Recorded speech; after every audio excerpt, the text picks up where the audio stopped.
देश को भी पता होना चाहिए कि इतना रुपया जो अगर आया है उसके पीछे क्या षड्यंत्र हुआ है। पुलवामा के शहीदों की अभी रात ठंडी नहीं होती है और रात ठंडी नहीं हो रही है और आप उनसे चंदा ले रहे हैं। 21 कंपनियां ऐसी हैं जिन्होंने चंदा लेकर धंधा लिया। राष्ट्रवादी पार्टी केवल भाजपा है और ये राष्ट्रवाद है भाजपा का। चंदाखोरी धंधाखोरी नहीं देंगे तो सुप्रीम कोर्ट गर्दन पकड़ के ब्यौरा लेना जानता है। 4 PM दिल्ली देख रहे हैं, मैं आपके साथ शाहीन खान। SBI को लगातार सुप्रीम कोर्ट की फटकार लगती है और हालत ऐसी हो जाती है कि एक बार फिर से SBI को तलब किया जाता है। 21 तारीख को ब्यौरा देना होगा, जिस ब्यौरा को लगातार SBI छिपाने की कोशिश कर रही है। सवाल ही उठता है कि जब SBI ने कुछ गलत नहीं किया, जब चंदे में कोई जिस तरीके से बोले जा रहे हैं कि चंदे का कोई धंधा नहीं हुआ, तो जो ब्यौरा है, जो डिटेल है, उसको शायर करने में दिक्कत क्या है? इसी को लेकर के SBI ने फिर से फटकार मारी है और साथ में एफिडेविट भी जमा करने के लिए कहा है कि SBI कुछ भी छिपाने के लिए नहीं रख रही है। हमारे साथ आम जनता है, क्योंकि SBI जो चंदे का धंधा है वो एक बड़ा मुद्दा है और 2024 में क्या ये मुद्दा जो है कांग्रेस गरमा पाएगी, इसको लेकर के जनता के बीच जा पाएगी। सर, आप ही से जुड़ूंगी। SBI को फटकार पे फटकार लग रही है, लेकिन कुछ भी साझा पूरी तरीके से कर नहीं रही है।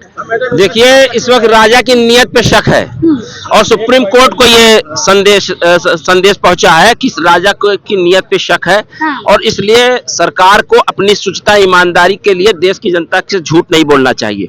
SBI का गवर्नेंस जो है वित्त मंत्री सीतारमण जी करती हैं। अच्छा। और उनको ये पता होना चाहिए और देश को भी पता होना चाहिए कि इतना रुपया जो अगर आया है उसके पीछे क्या षड्यंत्र हुआ है।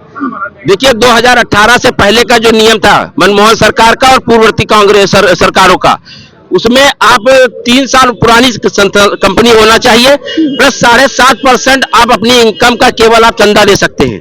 पर 2018 में असंवैधानिक तरीके से, गैर कानूनी तरीके से कि काले धन पे रोक लगाएंगे, जिसको सुप्रीम कोर्ट ने पूरी तरह नकार दिया और इन्होंने ऐसी 21 कंपनियों के नाम उस लिस्ट में हैं जिनकी उपज ही 3 साल के अंदर अंदर हुई है और ऐसी कंपनियों की जिनका 3-4 महीने पहले हुई है। जैसे पुलवामा के अटैक के बाद एक कंपनी है पाकिस्तान की, उससे आपने इलेक्ट्रोल बॉन्ड से पाकिस्तान से फंड लिया जा रहा है। बाकी वो भी पुलवामा के शहीदों की अभी रात ठंडी नहीं होती है और रात ठंडी नहीं हो रही है और आप उनसे चंदा ले रहे हैं। जब पूरा देश मर रहा है कोविड में, उस वक्त आप चंदा ले रहे हैं उस कंपनी से कोविड वैक्सीन लगाने के लिए। आप देश के बता रहे फ्री वैक्सीन पूरे देश में दिया, पूरे दुनिया में आपने करोड़ों रुपए का चंदा लगा, होर्डिंग लगा के प्रचार किया कि फ्री वैक्सीन दे रहे हैं। और एक कंपनी सीरम नाम की एक कंपनी से, सीरम इंस्टीट्यूट से आप इलेक्ट्रॉनिक बॉन्ड में पैसा ले रहे हैं कोरोना में मरते हुए लोगों के बीच में। आपको लग रहा है चंदा लेकर के धंधा दिया गया? देखिए, 21 कंपनियां ऐसी हैं जिन्होंने चंदा लेकर धंधा लिया और ये इसके बाद भी सुनिए इतनी जबरदस्त वसूली हुई है जिसका आप कल्पना नहीं कर सकती हैं। प्रधानमंत्री मोदी जी तो कहते थे ना खाऊंगा ना खाने दूंगा। हाँ, उसी का सबूत आपको दे रहा हूँ। 10 नवंबर 2022 को ईडी ने दिल्ली सरकार की शराब नीति के कथित अनियमितताओं से संबंधित मनी लैंडिंग मामले में अरविंदो फार्म के निदेशक पी शरद चंद्र रेड्डी को गिरफ्तार किया और 5 दिन बाद ही 15 नवंबर को अरविंदो फार्म ने इलेक्ट्रॉनिक बॉन्ड के रूप में 5 करोड़ रुपया दिया। यह नवयुग इंजीनियरिंग कंपनी लिमिटेड ने 2018 में आयकर विभाग द्वारा छापा मारने के 6 ही महीने बाद 2019 में 30 करोड़ रुपए का इलेक्ट्रॉनिक बॉन्ड दिया। 7 दिसंबर को रुंगटा सल्स प्राइवेट लिमिटेड की 3 कंपनियों की आयकर विभाग ने छापा मारा। 11 जनवरी 24 को कंपनी ने 1 करोड़ रुपए के 50 इलेक्ट्रॉनिक बॉन्ड दिए और हैदराबाद स्थित शिरडी साई इलेक्ट्रिकल लिमिटेड ने 20 दिसंबर 23 को आयकर विभाग में छापा मारा। 11 जनवरी 2024 को कंपनी ने 40 करोड़ रुपए इलेक्ट्रॉनिक बॉन्ड दिए। आयकर विभाग के अधिकारियों ने 21 करोड़ रुपए इलेक्ट्रॉनिक बॉन्ड खरीदे हैं रेड्डीज लैब से, क्योंकि यहाँ 2 नवंबर 23 में हुआ और ये चीज हुआ। 21 करोड़ रुपए का बॉन्ड खरीदा गया है नवंबर 23 में, 21 करोड़ रुपए। आप देखिए 21 कंपनियों की लिस्ट है जो अभी हम लोगों ने निकाली है। और जब सुप्रीम कोर्ट के निर्देशन में अगर इसकी जांच होगी और इसमें भारत में अगर इस देश के लोगों ने न्याय किया, क्योंकि अब सुप्रीम कोर्ट तो न्याय कर रहा है, वो साथ दिखा रहा है, बाबा साहब का संविधान बोल रहा है, पर अब 140 करोड़ लोगों की आत्मा को भी सच्चाई से बोलना होगा कि हम उसको पैसा नहीं देंगे, हम उसको वोट नहीं देंगे जो इस देश के अंदर पुलवामा के बाद भी अगर वोट ले रहा है, पुलवामा के शहीदों की आंख ठंडी नहीं होती और आप चंदाखोरी करते हैं। एक वोट सेना के नाम इस तरीके का देखिए 2019 जीता गया है सेना के नाम पर, भारत के विकास के नाम पर, और हम सब लोगों ने चुपचाप भारत देश की एकता अखंडता के लिए शहादत दी, कांग्रेस पार्टी ने शहादत दी, पर कहा गया राष्ट्रवादी पार्टी केवल भाजपा है, और ये राष्ट्रवाद है भाजपा का। चंदाखोरी, धंधाखोरी, इस देश में जब हिंडनबर्ग की रिपोर्ट आई थी तो राहुल जी ने आवाज उठाया, आपने उनकी मेंबरशिप खत्म कर दी, माइक बंद कर दिया संसद में, 150 से ज्यादा सांसदों की आवाज बंद है मणिपुर के मामले में। आप जब विषय परक राजनीति की बात आती है, ये भारत और विषय परक राजनीति करता है, ये भारतीय पत्रकारिता, भारत के नेताओं के बीच में केवल विषय होना चाहिए, जिसके पास मुद्दा नहीं वो नेता नहीं। और भगवान श्री राम सबके आराध्य हैं, उनकी आड़ में तुम इस देश के 140 करोड़ हिंदू जनमानस को अगड़ा पिछड़े में बांटोगे, उनको ठगने का काम करोगे।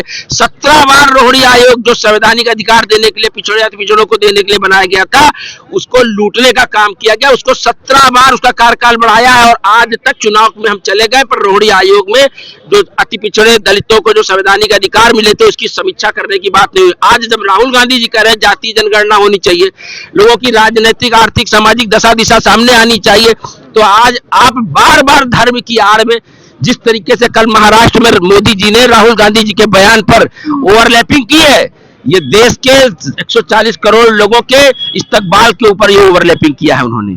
अगर राहुल जी ने कहा शक्ति, शक्ति दो तरीके की होती है, एक आसुरी शक्ति और आध्यात्मिक शक्ति। राहुल जी ने कहा हिंदू धर्म के लोग यानी 80 करोड़ लोगों का वो प्रतिनिधित्व उस वक्त कर रहे थे और बता रहे थे कि आपने शक्ति शब्द सुना है, पर शक्ति दो है, आसुरी और आध्यात्मिक। और आसुरी शक्ति ने इस देश के अंदर सांप्रदायिकता का माहौल बना रखा है, देश को बांटने और तोड़ने का माहौल बना रखा है।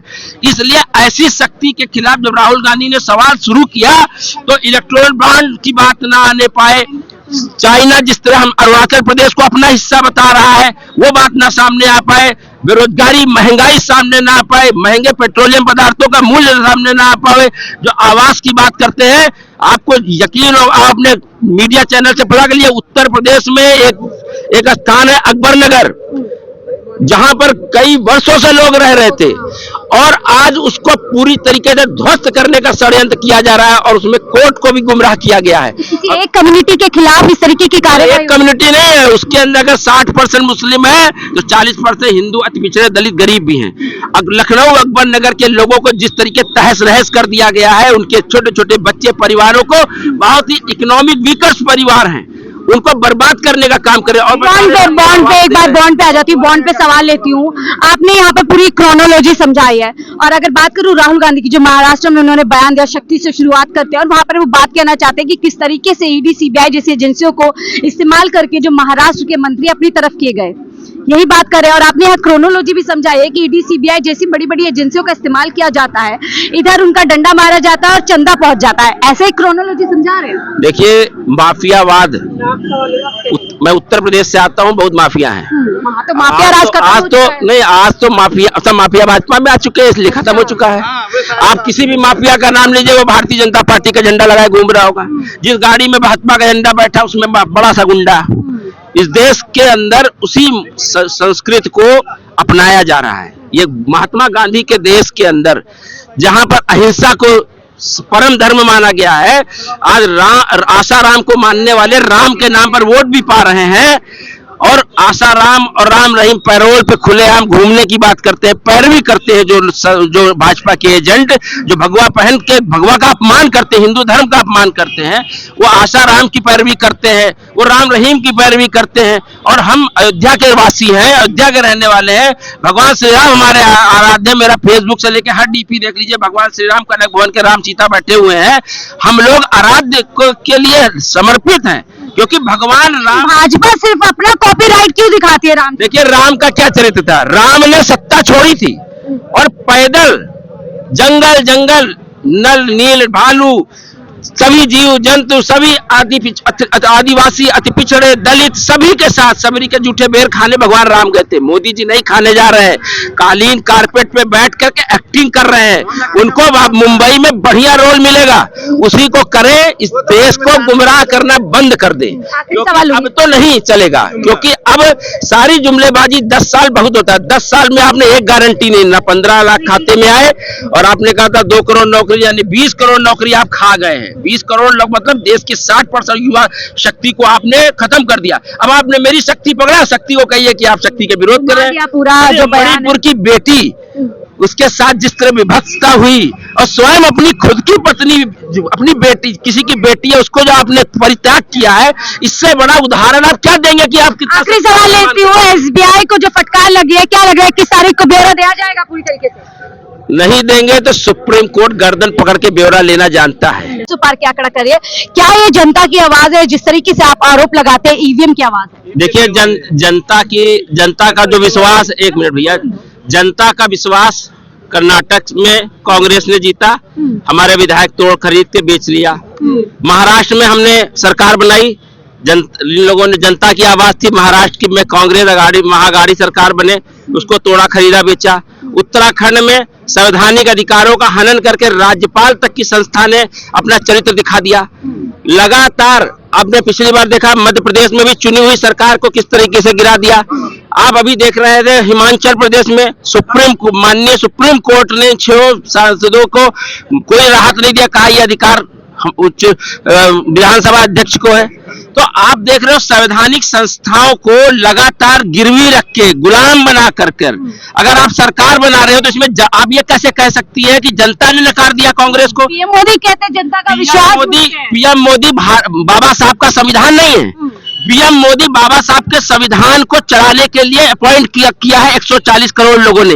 140 करोड़ लोगों के जन विश्वास को अगर कोई छल रहा है इस देश में, तो वो केवल भारतीय जनता पार्टी, आरएसएस का एजेंडा। अगर आप हमारा एक नेता है केवल इस देश में, जिसके नाम पर पूरा हिंदुस्तान इकट्ठा हो गया, 38% वोट पाने वाली भाजपा, यानी कितने 70% के आसपास लोग गैर भाजपाई, गैर आरएसएस विरोधी हैं।